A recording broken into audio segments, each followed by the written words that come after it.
Welcome to the Banker Lamp. Please enjoy the video. In this video, I will explain how to use Apple Pay at a gas station.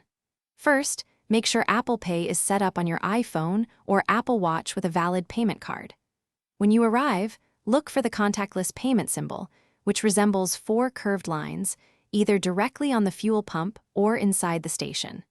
Some pumps might require you to select credit or debit on the screen before you can tap your device to pay. Once you've identified a compatible pump, hold your iPhone near the contactless reader, usually located on the payment terminal. Your device will prompt you to authenticate the purchase.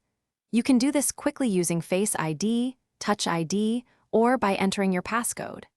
After successful authentication, wait for a confirmation message to appear on both your device and the pump screen, indicating your payment has been accepted and you can begin fueling. If you prefer to pay inside the convenience store, the process is just as straightforward. Simply inform the cashier that you'll be paying with Apple Pay. Then, hold your iPhone or Apple Watch near the store's payment terminal. Just like at the pump, you'll need to authenticate your purchase using Face ID, Touch ID, or your passcode. This method is convenient for prepaying for fuel or purchasing snacks and drinks. For a smooth experience, always ensure your device's near-field communication, or NFC, is enabled for contactless payments. If a particular pump isn't responding to Apple Pay, don't worry.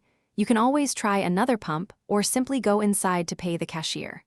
Remember, some older gas pumps might not be equipped with contactless payment technology. Always check your bank statement to confirm your transaction was successful. Thanks for watching. If this was helpful, leave a like and consider subscribing. See you next time.